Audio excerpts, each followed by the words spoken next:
Hello, hi there. This is your instructor Firdaus Jahri. Today we are going to discuss about the history of management.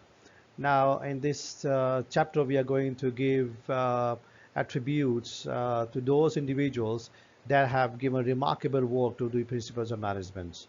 So let's get started with the content first. Here we will discuss about the origins of management, and then we discuss about the scientific management. And the third one, we discuss about the bureaucratic and the administrative management. So what is management? The evolution of management. Now, when we just dig out the history, the literature before 1880s, the business education taught only the basic bookkeeping and the secretarial skills.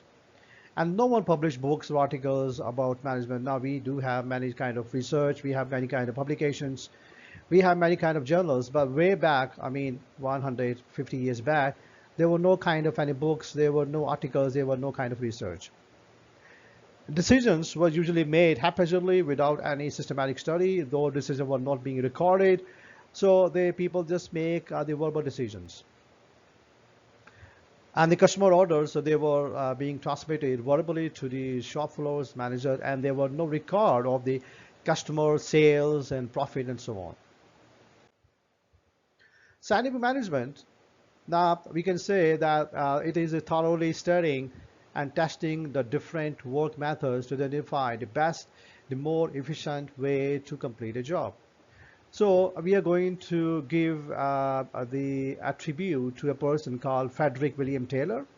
So he has done remarkable work to the principles of management, and he has given the two concepts. Now, the soldering, that is when the workers deliberately slow their pace or restrict their workers' work output. So they are, in other words, they give ill performances. Rate busters, that is just the opposite, which says they are a group of people or they are the group members whose work pace is significantly faster than the normal pace in his or her groups. The Taylor has given the four principles of scientific management. So number one principle that he has given is develop the science of each elements of man's work, which replaces the old thumb rule. Number two is scientifically select and then train people, develop the workmanship, whereas in the past, he chooses his own work and train himself as best he could. So number two is say that we need to select the best people for the organizations. And once we do select these people, we need to give training to those individuals. Number three, that is called the heartily cooperate with the man. So to ensure all the work being done is in accordance with the principles of science which has been developed. And the number four principle is that there is almost equal division of work and responsibilities between the management and the workman. The management take over all the work for which they are better fitted than the workmanship. In the past, the division of work that was not being distributed equally. The people, for example, the women, they were being given more work and they were being given low-level jobs, whereas the male, they used to enjoy the high-level jobs. So Taylor has given the concept that the division of work must be equal. Now there are Frank and Lillian Gilbert. They were the husband and wife. Franklin Gilbert, 1868 till 1924, whereas his wife, Lillian Gilbert, 1878 and 1972. So what contribution they have given? Uh, they were best known for their use of motion study to simply work. They also make significant contribution to the employment of disabled workers and industry psychology. In the past, the disabled people, the special people, they were not being given any regards. They did not have any space in the organizations. So they have identified that the disabled people, they also have the right to work. They have given the two concepts that is called the time study. It is just the timing, how long it takes to the good workers to complete each part of their jobs. Motion study, breaking each task or job into separate motions. and then eliminating those that are unnecessary or repetitive. So sometimes we are doing a job that are repetitive or they may be unnecessary. So we need to get rid of all those repetitive or unnecessary tasks. Finally, they are responsible for managing the change generated by the manager. So if they bring any change, so that change has to be managed. Now, Henry Gantt has given a concept of Gantt chart, famously known as Gantt chart. So what is a Gantt chart? It is a graphical representation which shows that the task must be completed at which time to complete a project or a task. Now, if you just have a look at these tasks, there are some tasks, task 1, task 2, 3, 4, that could be applied in any kind of project. For example, construction of the roads, construction of a buildings, construction of even your house.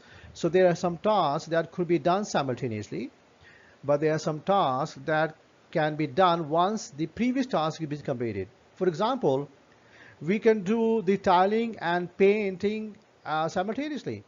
But when we are going to say that we are going to build the walls have to be built first before we start building the roof. So that is what? That is dependent on the previous activities. So that was a very good idea given by Henry Gantt, that there are some tasks, jobs that could be done simultaneously, whereas some tasks could be done once the previous jobs are being completed. Now, Max Weber, bureaucratic management, what contribution he has given. Max Weber was a German sociologist. He proposed the idea of bureaucratic organizations. So what is bureaucratic organization, or what is bureaucracy? It is the exercise of the control because of the knowledge, expertise, or experience.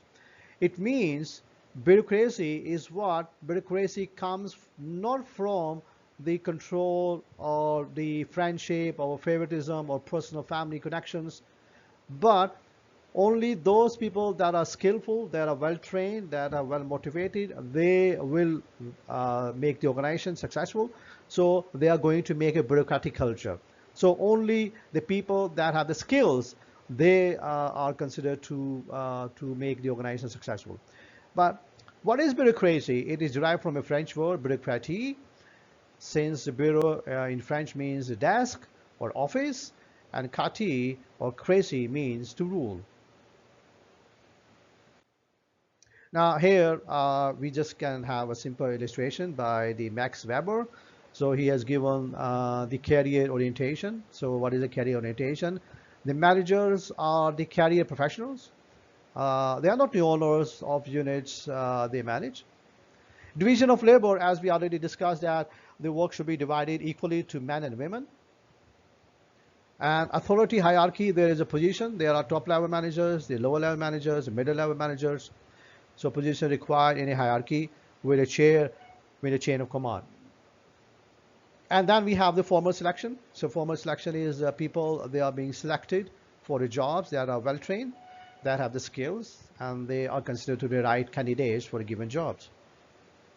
The formal rules and regulations, the systems of written rules and standards, we all come across with the term or the SOPs of the organizations, standard operating procedures. Now, what are these standard operating procedures, or so-called SOPs? These are the guidelines that organizations give to their workers, that these are the parameters, these are the lines that they're supposed to work. And then, impersonally, these are the uniform applications of what are the rules and regulations of the organizations. Now, Henry Fayol, he was famous for the administrative management. So he was a Frenchman, and his contribution is to the field of management, just like the Frederick William Taylor. So he was famous for the 4 functional management. We already discussed planning, controlling, and so on.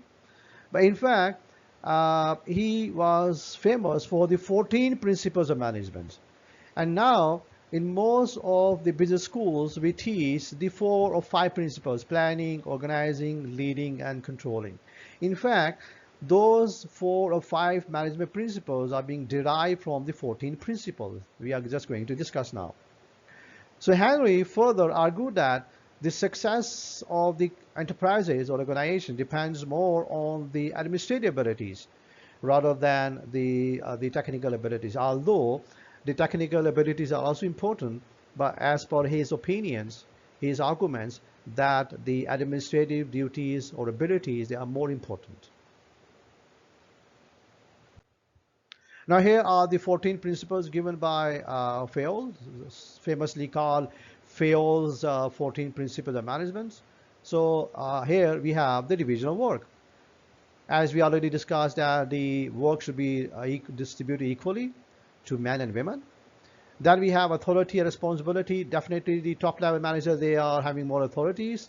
They have the more responsibilities, and some of the powers, authorities may be delegated. Excuse me. And then number 3 is called discipline. Now, one of the major principles of manager is to keep the discipline in organizations. And then next one is the unity of command. Who control? Who has the command? Definitely the middle level manager, the lower level manager, they have the command. And then they give the unity of direction. They give you direction, they give you guidelines how to do a particular work or how to do a particular task.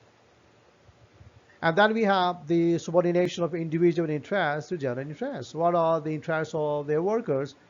What are the interests of the subordinates? And here, remunerations of personnel, again, why people work for organizations, so that they can make money. They can, at the end of the month, they get the wages, they get their salaries, and so on. So again, wages and salaries, commission, bonuses are also very important. And then we have the degree of centralization. Centralization means that where the powers rest. Do the power rest at the head office, or do they delegate some of the powers to the workers or the managers? So we have the centralized systems and we have decentralized systems. Decentralization means the delegation of powers. Scalar chain, again, we have the hierarchy. We have the top level managers, then we have the middle level managers, then we have the lower level managers and the team members. Order, and then definitely we follow orders. The workers, they feel orders. Equality, that is what? That all the workers, they must be treated equally. There must be fair judgment. There must be fair treatment of every worker. There should be no kind of any discriminations. And then we have the stability of the tenure of personnel. People work. They love to work for those organizations that they believe that their jobs are secure, they are safe, and once they get retired at the age of 60 or 65, they are being given good pension schemes and medical facilities and so on. So they are considered to be stable. And then here the second last is called the initiative. Manager, one of the major principles of management is that the workers and the managers, they should take the first steps. They should always take the initiatives, and so on.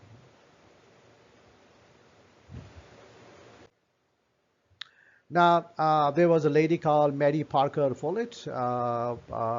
She has a social worker, and she has done his degree in political science, and she was famous for the human relations management.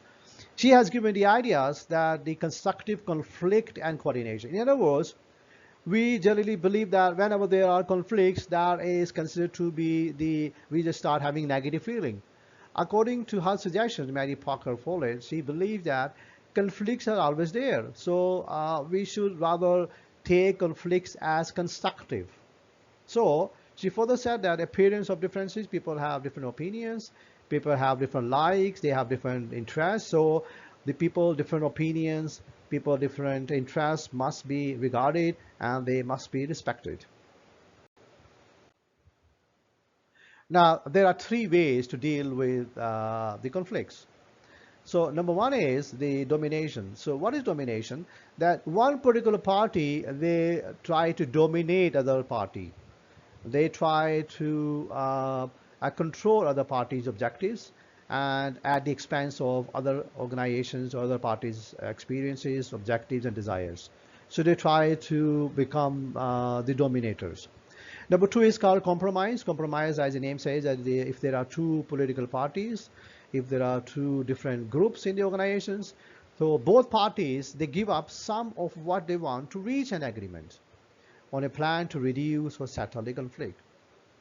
And then number three way to settle or deal with a conflict is integrative. So what is integrative? Here, the both parties, they indicate that their preferences and they work together to find an alternative way that meet needs of both the parties. Thank you very much. I hope that you have enjoyed my lecture.